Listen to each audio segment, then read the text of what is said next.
Welcome back to the Southern Citizen Podcast. I'm your host, Hope Newsom-Staples. On the show, we spend time talking to those I love to call Southern citizens. To be a Southern citizen in my book, you need only meet two requirements. Number one, you have to claim the American South as your homeland. And number two, you must be 75 years or older. During each episode, we sit down with these Southern citizens and listen in as they share about their lived experience. Today's episode is part 2 of my conversation with Kay and Shirley. So if you'd like a little better context surrounding the subjects of dyslexia therapy and Mississippi College, you might want to back up and listen to episode 5.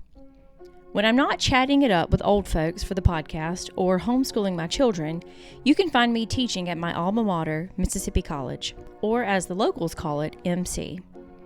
MC is a private Christian university that serves right around 5,000 students.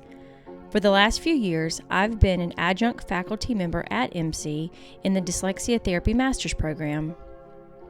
Unbeknownst to most folks, dyslexia is the most common of all learning disabilities, and a rich history and heritage exists surrounding dyslexia research and the field of dyslexia therapy. We at MC want to share this knowledge and highlight how Mississippi College is woven into this story. As always, I will be facilitating the conversation. You will also hear from Kay Peterson, our fearless leader, along with commentary from our beloved academic coordinator, Shirley Tipton, who I hope is somewhere right now on a sandy white beach enjoying her retirement. If you would like to learn more about Mississippi College and the Masters of Education in Dyslexia Therapy program that we offer, please visit www.mc.edu to learn more about dyslexia therapy.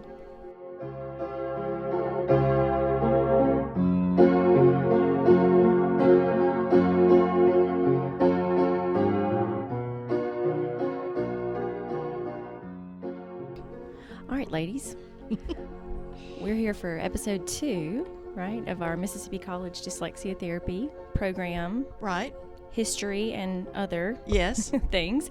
So my name is Hope Staples, and I'm an adjunct instructor here at MC, and maybe we can just reintroduce ourselves to make sure we know whose voice belongs to who. So I'm Kay Peterson. I'm the program director and adjunct faculty at Mississippi College. Okay. And I'm Shirley Tipton. I'm the former academic coordinator for the Dyslexia Therapy Program. I retired in February the 1st, and I love retirement. We had to bring you out of retirement, Shirley. That's right. Anything for the program. That's right. We appreciate you doing this for us, Sure. especially on a Saturday morning. Mm-hmm. Yes. You could be doing lots of other things as a retired woman. I have all week long to do that. Your calendar's wide open, right? That's right. All right, so after our first discussion, Kay was saying that we felt like that was sort of an overview of our program and some of the history of dyslexia and how we got to where we are today. But we walked away from the interview thinking there were some other things that we should have asked. And so I've got kind of a list that we're just going to walk through. And so, Shirley, we wanted to kind of pick your brain a little bit more. Oh, dear. You're sort of the architect of this whole program. But Kay was sharing with me that once the program, I guess, was approved, you were able to help develop the syllabi for our courses. So could you speak to that a little bit about that process? Sure. This was a journey that I didn't ever expect to have. I came to be the secretary for the Dean of the School of Education, Dr. Locke, and shortly after I got here in October of 2003, I did that the last time, messed up, 2003, he said, we are starting a new program and I'd like for you to run it. And I thought, oh joy, Within how the do I same do year? that? It was the next calendar year, Okay. like it started in 2004. Okay. So I said, okay, and I learned many, many things, one of which was how to do a syllabus. So Kay and Barbara presented the material that we would be having and helped to make the divisions for each one of the courses. Dr. Locke gave me an example of what the template was, and I constructed the syllabus for it. And it was much less complicated then than it is now because we have ever-changing way of doing syllabi. In fact, for my last 6 months, I changed the syllabi several times to add more things into it. But at the time that I set it up, it was pretty straightforward and pretty easy. Because how many courses technically would be? We have 4 internship courses and 4 what I call core courses that are taught in the summertime. Okay. So there are 8 altogether, and then if the students need an additional hour because they have financial aid requirements, then they have independent study courses that they can take for that 1 hour. And Kay developed those courses, and then I wrote the syllabus to go along with it. And you sort of facilitated those yes, courses for financial aid? Yes, I was the one that graded everything. Okay. So Dr. Locke asked me to develop several 1-hour courses and then Right. several 3-hour courses. And so Okay. we have about 6 or 8 of those that I put together, and I chose information that would be ancillary to what they were learning. So, for example, we Multisensory Teaching of Basic Language Skills textbook has an accompanying workbook that we don't order for our students, but it's one of the 1-hour courses. So they do the first half of the workbook first semester and the second half of the workbook second semester. So we tried to think of things that would be beneficial to Yeah. them, that would go along with what we were doing. So in the midst of you creating the syllabi for the course, I also know that materials had to be ordered and selected. So what was that process? Oh, that was huge.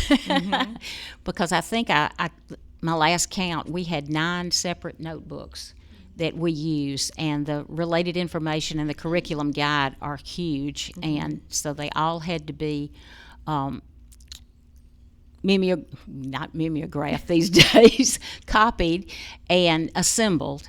And so ordering all that we needed to do that process is enormous. Barbara and I had been doing that with the courses that we were teaching in Dallas, and so we were able to give Shirley a list of materials that we would need and the resources that we wanted ordered, but then she was the one that actually ordered everything and put it all together. And the timeline was really tight, right? Yes, it is. It was very tight. To try to get everything in. And my hands touched every single piece of training material for 20 years. So someone else can do that now. That's right. Did you always use those paper ream boxes? Oh, yes. That was kind of always how you organized things for the students? For the beginning students, they come in and they have their names on the side of the box, and we use that like a place card for them until everybody understands. I think this was Kay's idea, and it was a great one, so that they could visually see the person sitting above the box. So it kind of had a multi-purpose. It kept their Yes. materials organized, and then it helped the instructors figure out who We would tell them everyone it was their personal file box. But then, yes, we would turn it so that we could see their name. Smart. And then we made seating charts, trying to... Don't they say work smarter, not They do. harder? They Right. do. And as we started out, we started with 1 cohort, of course, and then it became 2 cohorts, and then it has morphed into 6 cohorts operating all the time. When the program was first established and you began to recruit, who was your very first student, and how did that person, was it email or phone call? It was a little of everything. We had for a long time people that were interested in dyslexia therapy. So we had 13 people to start in our first cohort. One of them was Robin Lamonis, who had been working in this for years and years, but she had never had a master's degree in it. And later on she said that this was as hard for her as anything she had ever done. But she was so grateful to be through with it, and have that knowledge behind her. So we really had folks just waiting. Yes, we absolutely did, and it was mainly word of mouth, and honest to goodness, it's still word of mouth is our best advertisement. People see what their coworkers are doing, and they desire to do the same thing. Okay, I have a name, Janine Phillips. I know Yes. you wanted to mention her and her influence. So for several summers, I was training for another colleague in Dallas.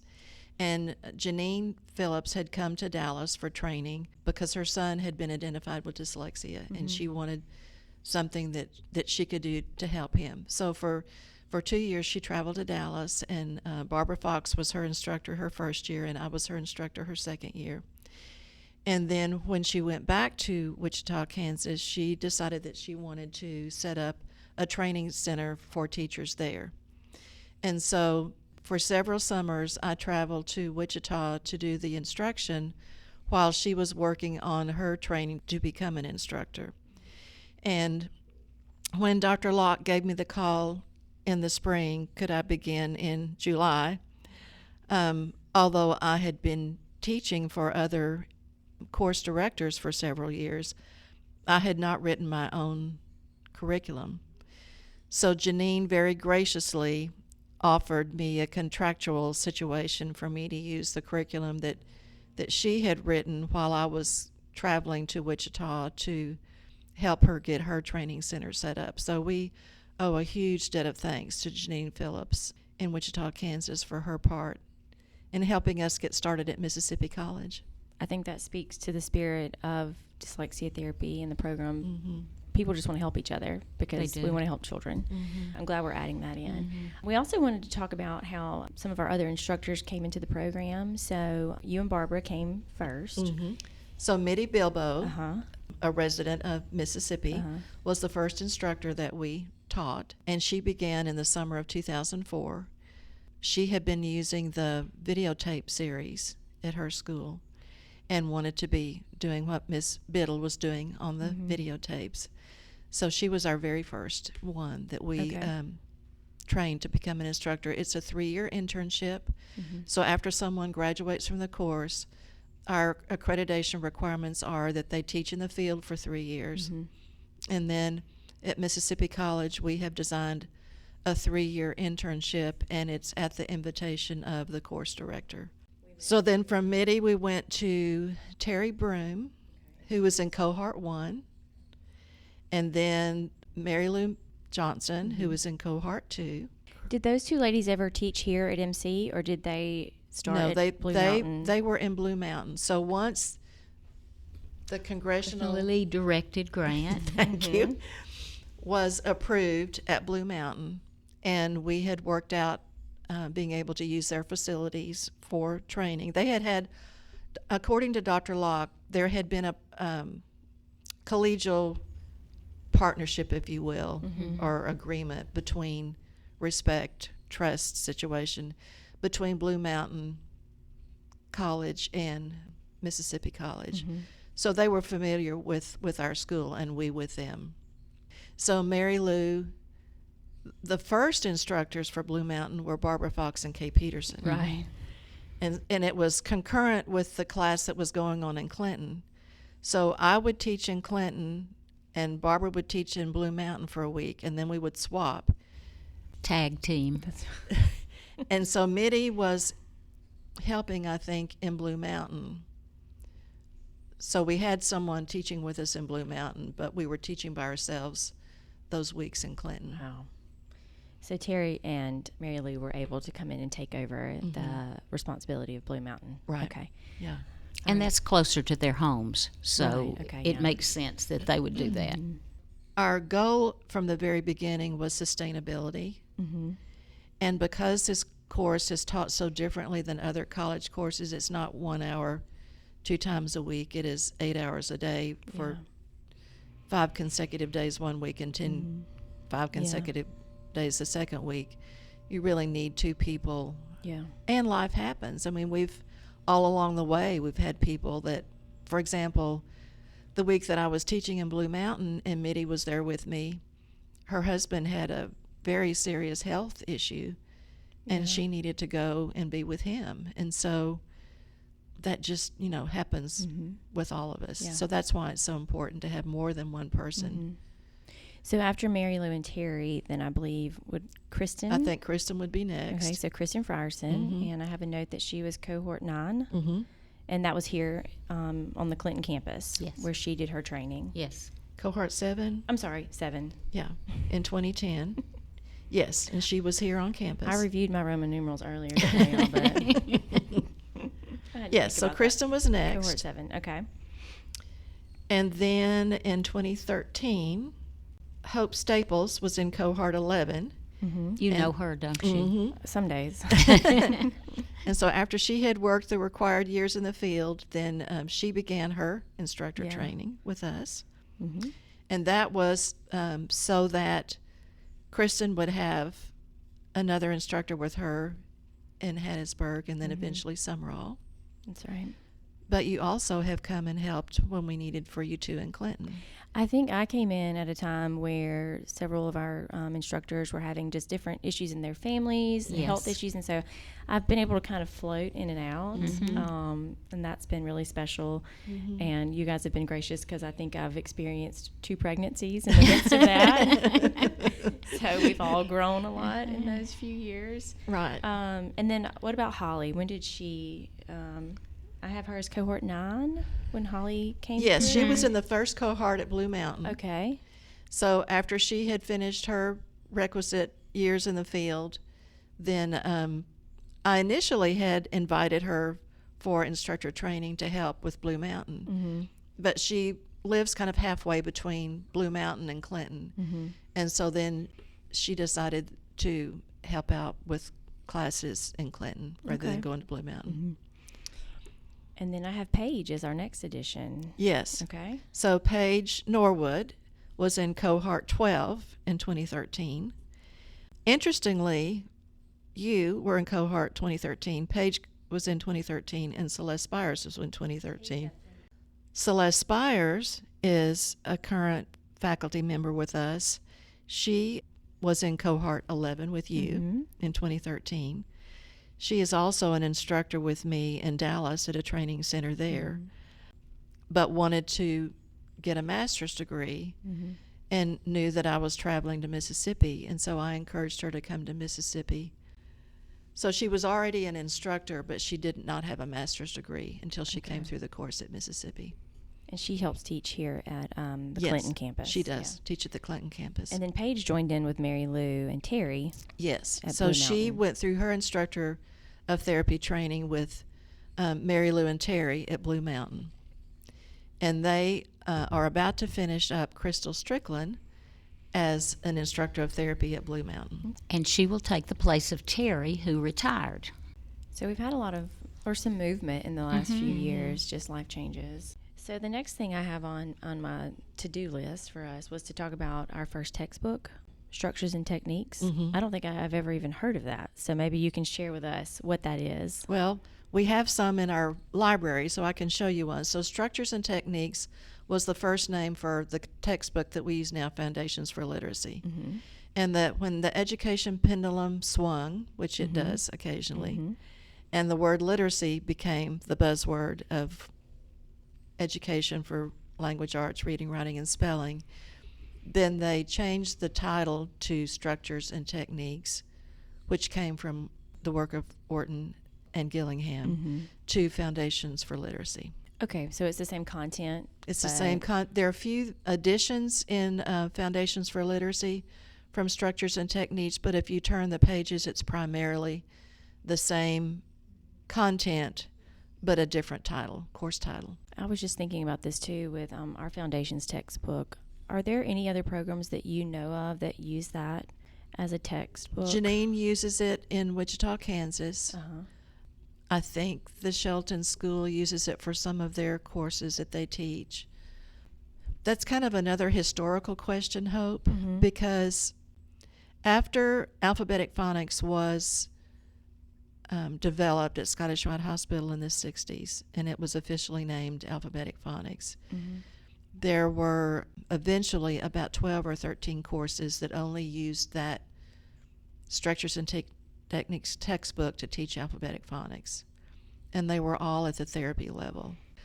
Foundations really does accompany alphabetic phonics. Yes, Okay. or any alphabetic phonics-based course. Many courses have also added the multisensory teaching of basic language skills that's been edited by Judith Bursch with chapters written by people that are prominent in our field. Yeah. So I don't know how many actually still use Foundations for Literacy, but because it ties so closely, particularly to our procedures, we have continued to use it at Mississippi College. Well, and the other thing that the MTBLS textbook does is it has the current research that backs up the procedures that are in Foundations for Literacy. Yes. So it shows you that it's still relevant, just like we talked about in our first podcast. Our 8-part linkage goes all the way back to the 30s and 40s. So the book that Judith Bursch continues to edit just provides more current research for what we do and why. The other thing I wanted to ask about was, so far we believe we have had cohort members from approximately 14 states. I think there are a Shirley? few more than that, but I would have to count it up. At least 14, Yeah. and probably more than that. Kay, can you talk about some of our mother-daughter combos I that we've can. had come through the program? Yeah, so that's been very interesting. So Mary Lou Johnson, who was in cohort 2, was in instructor training while her daughter Mindy was enrolled in the Master of Education in Dyslexia Therapy. So they were one mother-daughter team. Jan Hankins, who is the director of the Mississippi College Education and Evaluation Center, daughter was actually in her same cohort. They trained together. At the same, they sat next to one another Yes. on the back row. I did not know that. Yes. And then our third mother-daughter duo were Rachel Ward and her mom, Becky Hightower, from Carolina. And they were actually in training together at the same time. So they traveled from Carolina to Mississippi for their training. And Becky and Rachel, have established a training course. And they are now MSLIC accredited and have trained about 3 different groups of teachers. Wow, I did not know that. That's awesome. And the last time I talked to Rachel, Shirley, she was telling me that she has had a private school contact her about training all of their teachers. Isn't that That's wonderful? amazing. That's so good. That's amazing. And Mindy Walker, who has moved several times because her husband's in the service, is like a missionary for dyslexia. She's established all kinds of programs all over the United States, Texas, and where, Georgia? Yeah, because they're moving. That's right. Ever so often. I think they've put down roots now. Okay, yeah. So, Shirley, did you have any other thoughts that came to mind as far as establishing the program? The only thought that I have that I want to share is that this truly is a work of God, because when I came here, I had a little bit of background in Learning Disabilities Association. I worked for rehab services and had done some work with a project with them. So it was like I was being groomed for this. I had an interest in it. I had a love for it. I had no idea when I came to be the secretary for the dean as my retirement job, the first of many retirement jobs, that I would be in this. But I was placed here when I was needed. And while I don't teach and I don't do things that all the instructors and the director do, they needed somebody that could organize all of the record keeping and all of the training material production and all the things that needed to be done. So I feel like I was placed here and others were placed in the same way. So it's really been a miracle happening.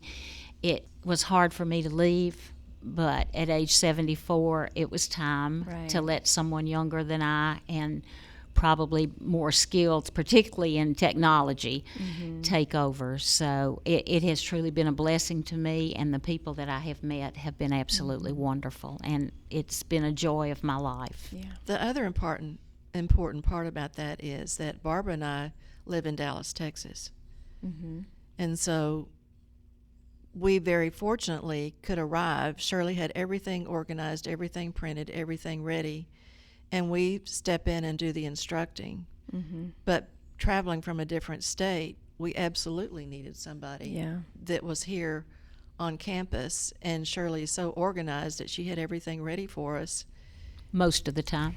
And we could just come in and do what we do, which is the instruction part. And then we kept up with the practicum part with the cohort members. But when Barbara and I were teaching together in Dallas, we were the ones pushing the shopping cart down the aisles of the Office Depot, buying the binders and the dividers and and we made all the copies for all of the curriculum guides. And so we knew what amount of work that was, because that's what we had been doing ourselves in both Dallas, and then she and I taught some courses together in Arkansas. Yeah. Well, Shirley, talking about your retirement, I know you're not too far removed, but have you kind of been able to sit back and maybe have a takeaway from this experience? Not yet. Not yet. Okay. I'm sure it's coming. I'm in the process of trying to pack and get Yeah. ready to move to Florida to a retirement center there. So that's taken up most of my time. I look forward to the time when I can sit and just think. When you get on the beach. Yeah. And Oh, yes. Won't that be wonderful? that's right. You can have time to Yeah. reflect, right? Yeah. Or she's sitting in her resort library. Yeah, by the fireplace. Oh, Right. yes. Mm-hmm. Text That'd us. be wonderful. Let us know. It's coming. The reflection time is coming. I think that's so true, and I kind of have that tendency when I'm in the midst of something. You kind of have to just face what's in front of you at the moment, Right. And then after it's said and done, then you can sit back and sort of look at the pieces that, and sometimes you can kind of see how God is putting those pieces together, and you couldn't have orchestrated it on your own. No, So- absolutely not.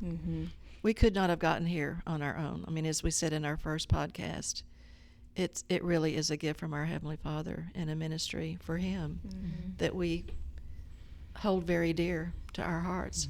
I have one more question for Shirley. Yeah. Maybe more than that. Okay. So, kind of remind us how we got to Hattiesburg, which has since moved to Summerall.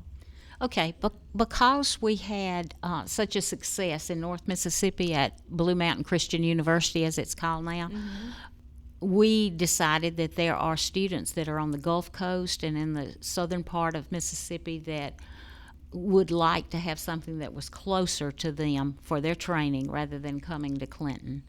So we started that just as sort of like a pilot in Hattiesburg, and I think we had, I can't remember if it was 5 or 7 students there, so it was small in getting started. It's still building, but we do that group a little bit differently, that cohort a little differently, because we have them completely finish the 2-year program before we start another program. So it's not churning all the time like the other programs are. But it's building, and I think that the more people down there that are trained and find out that it's closer to their home, the better it will be. I agree. I think it's definitely meeting a need I do too. for that part of the state. Well, and even Louisiana, I Yeah, think. the Yes. region. Just in the more southern part, I think there are going to be others that come Yeah. to that location.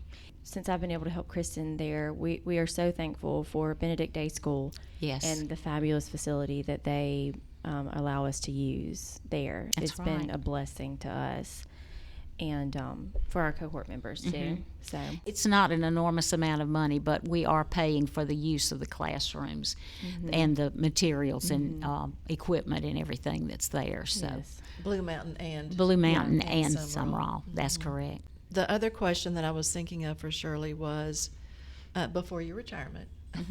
I know that you had phone calls every day from Oh, yes. parents and or individuals looking for the training, but I think especially it would be good for our listeners to hear the kinds of conversations that you have with parents who've been searching for something or someone. We get referrals from a lot of different groups. We have a lot of the doctor's offices or evaluation places in Mississippi that say when your child does have dyslexia, you need to contact Mississippi College, and here's the number. And so we get 2 or 3 of those every single week. And we also just get referrals from other parents who have had their children evaluated here, or they have gotten a therapist through us. And I have always kept a county by county list of the dyslexia therapists that are in the area. So when a parent or a grandparent or an aunt or somebody calls, we can send them the county listing for dyslexia therapists with phone number and where they live and their address and their email address and that sort of thing. Not their mailing address, but their email address. Well, and I can attest to that. Countless times I've received emails from parents that said, Shirley gave me a list and your name was on it. Can you help me? And we also asked them to give us the surrounding counties that might work for them, because sometimes, especially in some areas of the state, there are very few dyslexia therapists. It was really my goal to have at least one dyslexia therapist in every single county of Mississippi, and we're almost there, but not quite. What do we have, 82 counties? 82 counties, yes. Okay. And there are a few, I mean, most of them have therapists in surrounding counties, even the ones, that don't have anybody there. Yeah. But it's constantly changing, which is a challenge sometimes, too, to keep those lists up to date, because therapists don't always tell me when they have moved and where. I wish they would. I told them to tell their mama and then tell me when they've moved, but they don't always do it. But that's been really helpful to the parents that call in. And usually they are pretty desperate by the time they get to us. And I do a lot of on-phone counseling, because some of them are brand new to this whole process, and they're afraid, and they want the best for their child, and they just need somebody to let them know that it's going to be okay. I 100% agree with that. And anytime I've received those phone calls or those emails, I know myself and a lot of other dyslexia therapists that I try to stay in contact with, even if I can't help that family, I try to always say, try this person, or call this number. And because my friends and I discuss this, I mean, I truly believe we have a wonderful network of dyslexia therapists, and really strong friendships among cohorts. And so I think as a consensus, we always try to leave that parent with something to help them. A little bit of hope. Yeah, like even if I can't be that person, maybe this next phone call or this next email might lead to what they need. That's right. It's sad to me that there are some places where they may call everybody on the list and not find anybody that can provide therapy for their child. Yeah. But that does happen. So we are continuing to build, and we will keep that up. Hope, I just thought of something. I think we might have talked about it in our first podcast, but I wanted to make sure that we mentioned that Mitty Bilbo was the first director of the Mississippi College Education and Evaluation Center. And she went to great lengths to do that. She went to great lengths to do that. Yes, she did. So we just want to make sure that we thank her for those years that she traveled back and forth from home and got it all started. I also want to mention that my office had become a job opportunities place, because whenever a school system or a private center of some kind needed a dyslexia therapist, they would send me a request. They said, just send me some names, but it was easier and better, I think, to send out email blasts to everybody that had either graduated or were in the program, if they were willing to take somebody that was still in training, and have them contact the person that had the job. So very frequently I sent out things like that. I've always loved getting your job opportunity emails. Like, even though I couldn't take them, I was like, well, let's see what's happening in the state or what's available. Right. Okay, I just thought of something. So we were the first dyslexia therapy master's program in the state of Mississippi. After you guys had developed it and implemented it, have other programs reached out to you guys to say, can you help us, or can you advise us on how to start this? They have. For several years at the International Dyslexia Association conference that's usually held in the fall, I was invited to speak on a panel with Dr. Mary Farrell, that I think we mentioned in our first podcast, from Fairleigh Dickinson, and Dr. Karen Vickery from Southern Methodist University, and with Dr. Maureen Martin from the University of Southern Mississippi with the DeBard School of Language and Learning Disorders. And our panel presentation was on how to develop a program for dyslexia therapy. So we all had a program of some kind. Some were at what would be considered the teaching level, some were at the therapy level, and we each kind of had our own story about how we got to a particular campus. And after each of those sessions, we would have individuals from other colleges and universities come and talk to us about, how did you get there? What does your course look like? How many course hours? What's the practicum?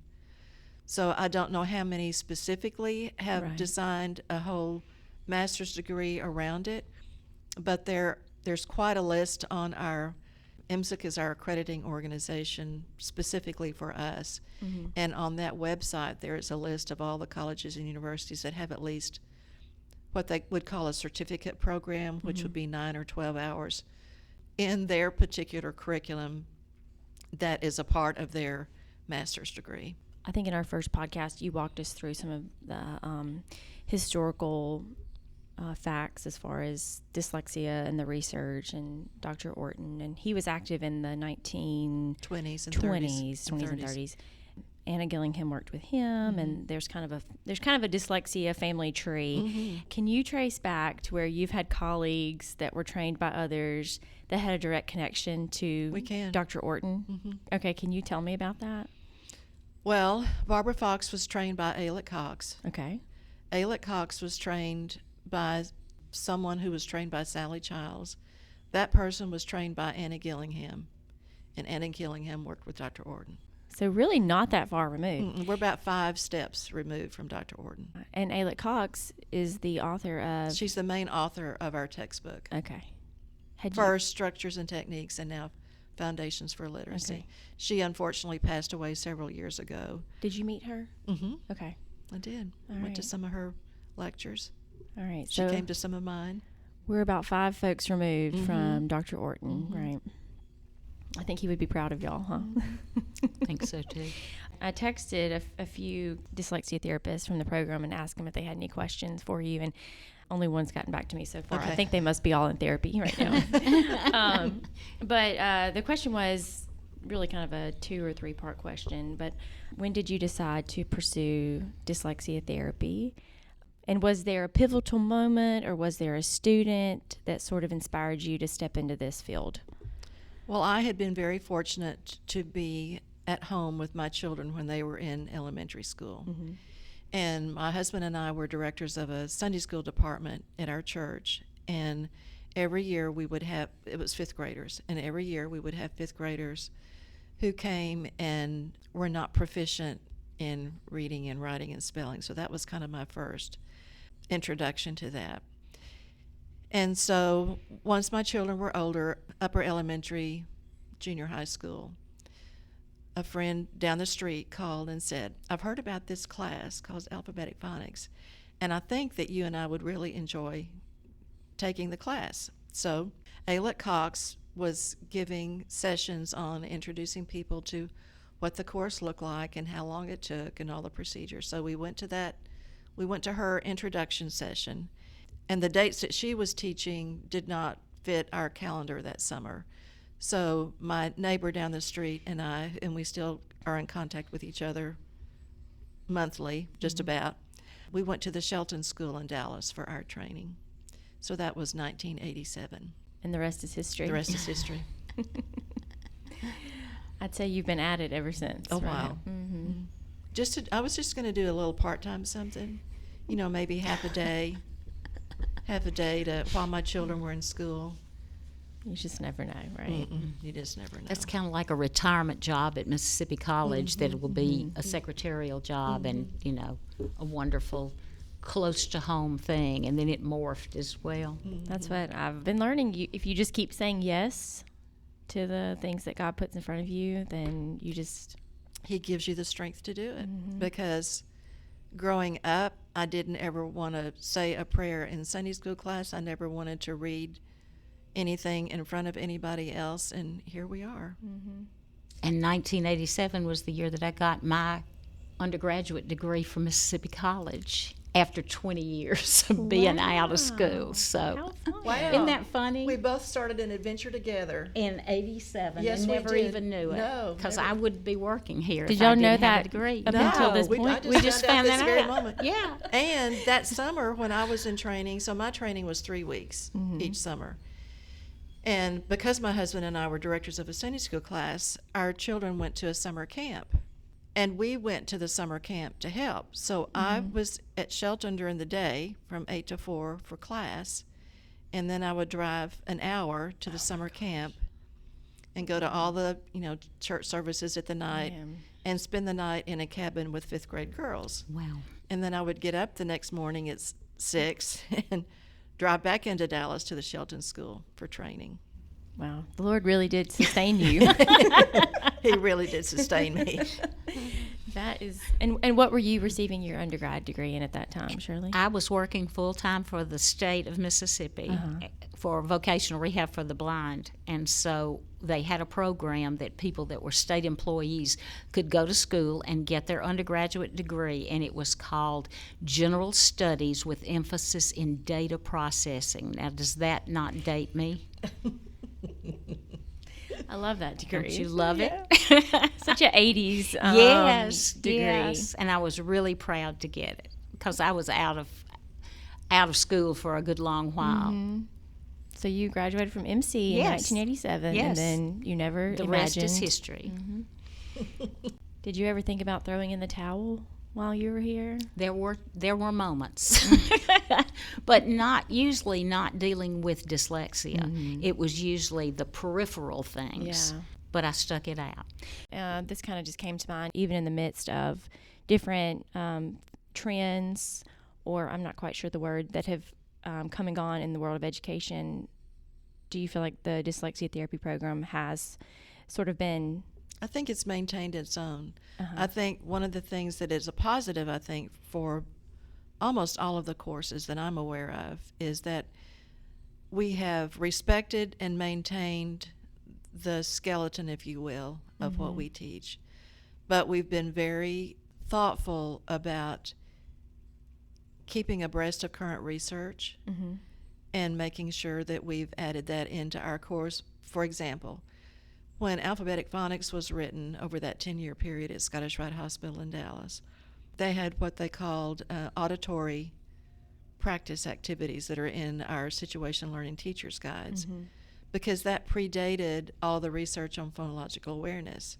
But once Barbara and I began working together and going to IDA conferences and hearing about phonological awareness, then we added that to all of the courses that we taught, as well as more specific structured reading comprehension and more structured written composition. So I think as we move along, now morphology is a word that's being talked about more, and we teach morphemes from Schedule 1 with suffix S. We just don't call it morphology, but we're actually teaching those from the very beginning. Yeah.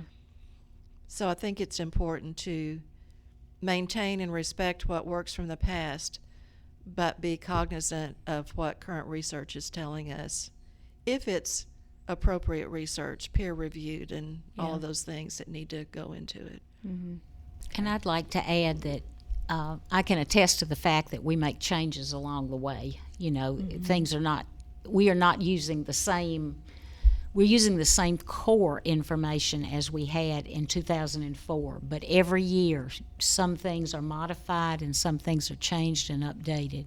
So that goes on all the time. So it's a fluid process, not static. Right. Correct. The other thing that I wanted to add was that due to a family health situation, Barbara Fox needed to retire several years ago, and we miss her every day. Yes, And we that's do. the reason Celeste Spires began traveling with me from Dallas, was so that we had a second instructor of therapy for that course. I can't remember if we talked about this in the last discussion, but the need for offering the What's Next program. When we saw graduates at different conferences, either the MC conference here or I would see them at the IDA conference in the fall, they would say, when are we going to have a reunion? So one year we tried having a reunion. We really enjoyed seeing everybody. But then people began asking us about, what have you added? What's new? What do I do with somebody that I've finished the course but they still need more work? How do we do those lesson plans? So that's really how the What's Next sessions began. And so far we've offered 3. Okay. And the response has been tremendous. It has from been. that.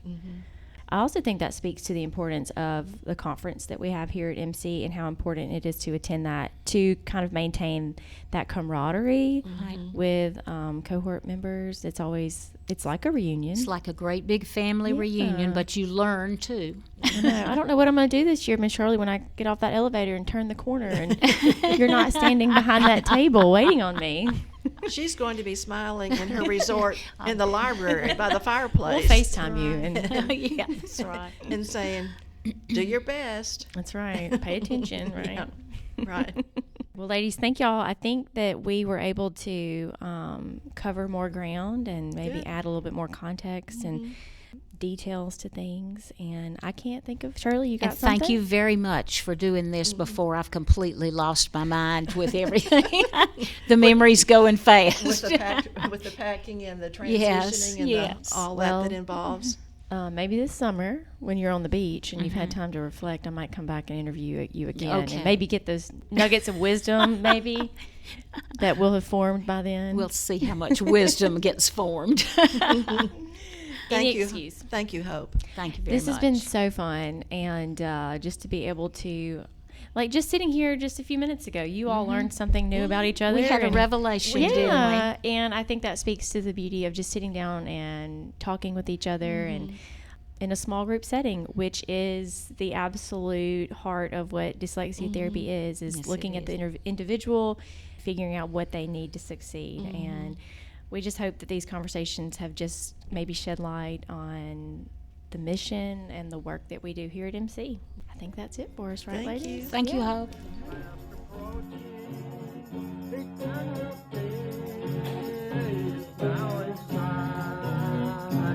If a smile, blessed Savior, as we go not let us fail or stumble as we go along God's way.